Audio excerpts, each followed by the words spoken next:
करीम Karbala, इधर तेरे और मेरे इमाम को शहर का मिल्लत हो, इमाम हसन सब्ज का भाव यूं सहारा लेते हुए कब्र रसूल पे आके कहा, नाना तेरे बेटे को अजरे रिसालत मिल गया है, नाना अपने पहलू में जगह दे देना। यकीनन रोज़े रसूल से आवाज आई होगी, हसन मेरे पास नहीं, फातिमा ज़हरा के पास, अज़नारा ने करीम करबला,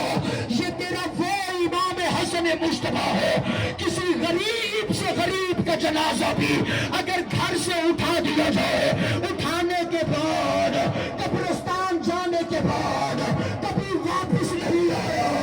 ये वो अमीर हसन है। बहनों ने सफेद कफन पहना के भेजा,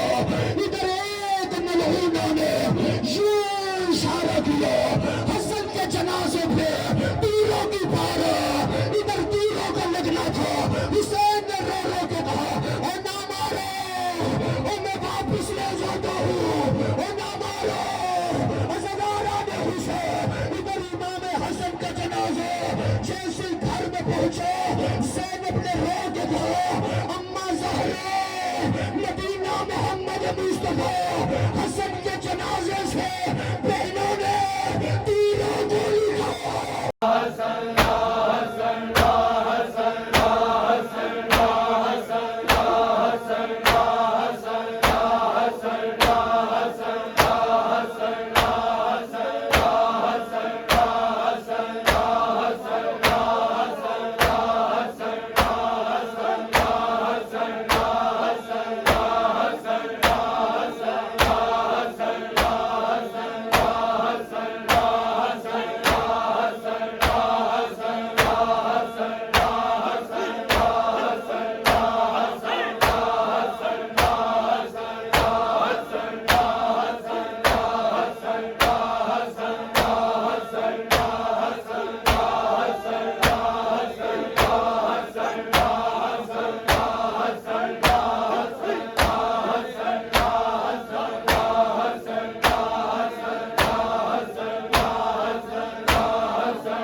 जैनब वैन करे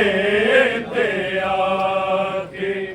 दस जा सानू बाबल जाया जैनब वैन करे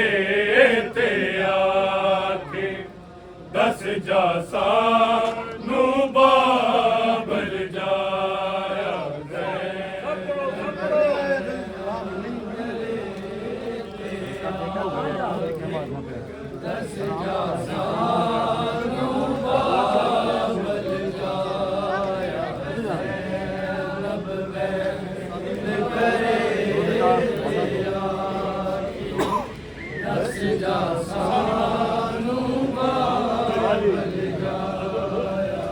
ज़्यादा ज़ालिम किस दे आखे पानी दे बिच ज़हर मिलाया ज़्यादा ज़ालिम किस दे आखे पानी दे बिच ज़हर मिलाया ज़ैनब वैन करे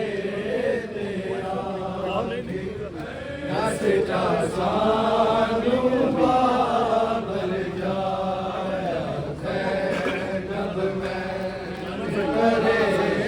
ते आके दस जा सानू बाबल जाया ना साई बस नैने सुन फरिया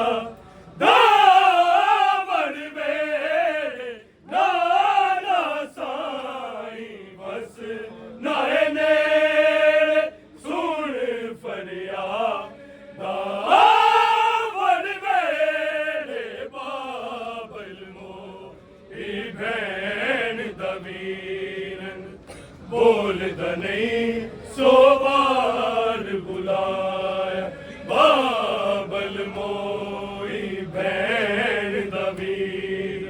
बोल नहीं सो बार बुलाया जैनब वैन करे सानू बाबल करे ते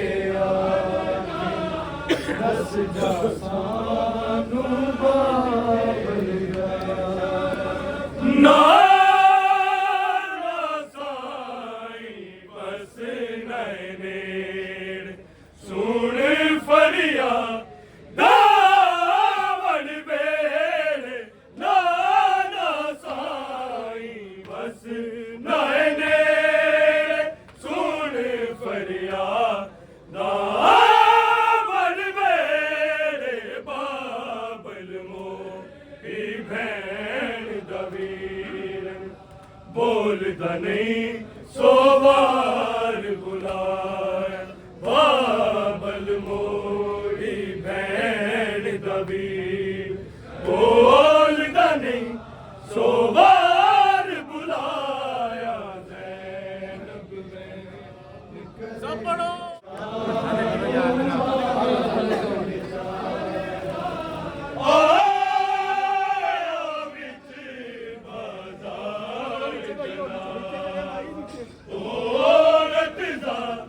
एक तीर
गया बाबली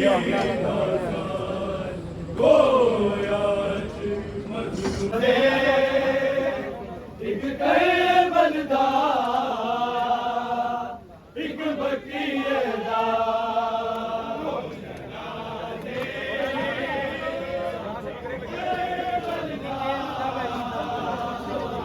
एक बकीदा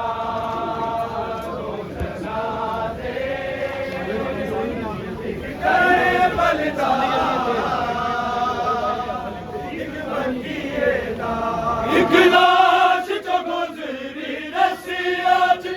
एक लाश जो कट दी तीर दो जनाजे एक